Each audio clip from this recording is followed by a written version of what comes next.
iyadoo bilihii ugu dambeeyay ay soo wanaagsanaaneysay bilicda guud ee magaalada Kismaayo si gaar ah goobaha waxbarashada iyo waliba goobaha caafimaadka kuwaasi oo dhawaan dhismooyin iyo waliba dib u dayactir lagu sameeyay madaxweyne ku-xigeenka labaad ee maamulka Jubbaland Suldaan Cabdiqaadir Xaaji Maxamuud Lugadheere ayaa maanta xariga ka jaray dhismo cusub iyo waliba goob kale oo dib u dayactir lagu sameeyay gudaha cisbitaalka magaalada munaasabad kooban oo ka dhacday gudaha cisbitaalka ayaa ka soo qayb galay madaxweyne ku-xigeenka labaad ee maamulka Jubbaland gudoomiyaha gobolka Jubbada Hoose gudoomiyaha degmada ahna duqa magaalada odayaasha dhaqanka ururada haweenka ururada dhalinyarada shaqaalaha cisbitaalka iyo xubno ka socday hay'adda ICRC oo iyadoo fulisay dhismaha qaybtan cusub iyo waliba dib u dayactirka cisbitaalka Kismaayo lagu soo kordhiyay madaxweynaha ayaa maamulka cisbitaalka guud ee magaalada waxa ay soo wada mariyeen dhammaan qolalka uu ka kooban yahay dhismahan cusub iyagoona u sharaxay madaxweynaha waxyaabaha loogu kala taragalay qolalka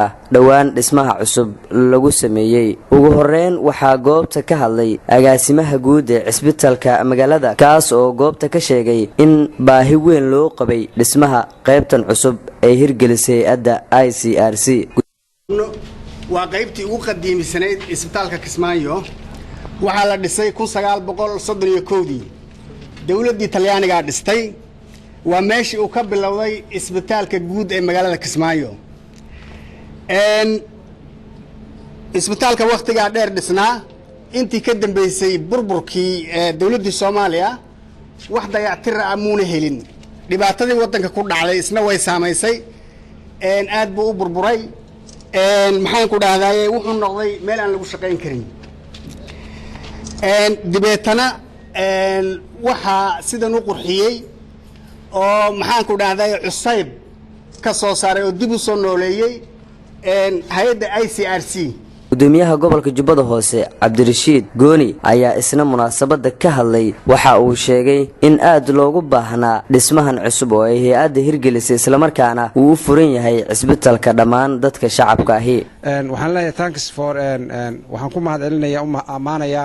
hay'adda ICRC runtii oo ah hay'ad dhexdhexaad sida uu sheegeen mas'uuliyiintu oo runtii isku taxallujisay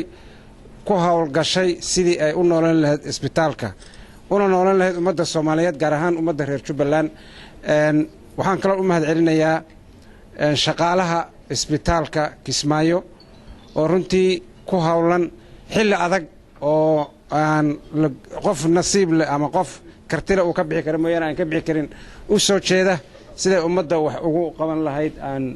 reer Jubbaland waxaan farayaa ummadda reer Jubbaland gaar ahaan Jubbada Hoose Kismaayo isbitaalkani wuxuu ku yaala xarunta Jubbada Hoose ku yaala ayadoo mas'uul ka ah dhammaan isbitaalkan uu mas'uul ka yahay reer Jubbaland oo dhan gabagabada xalfadda waxaa soo xiray madaxweyne ku-xigeenka labaad ee maamulka Jubbaland Suldaan Cabdiqaadir Xaaji Maxamuud Lugadheere isagoona goobta ka jeediyay waxtarka uu bulshada u leeyahay caafimaadka iyo waliba in dib u dayactir iyo waliba dhismooyin cusub lagu sameeyo goobaha danta guud gudaha magaalada Kismaayo hay'adda ICRC oo gacan naga siisay haddaan nahay maamulka Jubbaland dayactirka isbitaalka guud ee Kismaayo aad iyo aad baan uga mahadcelinaa gacantaas ee naga siisay waxaana ka codsanaynaa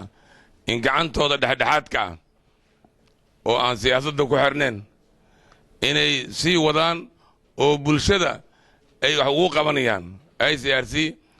bulshada ku xiran tahay maamulku ma xirno siyaasaddu kuma xirno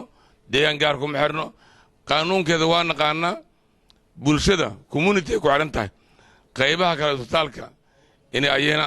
dayactir kaas idlaadan Maxamed Degene TV-ga Somali Cable magaalada Kismaayo.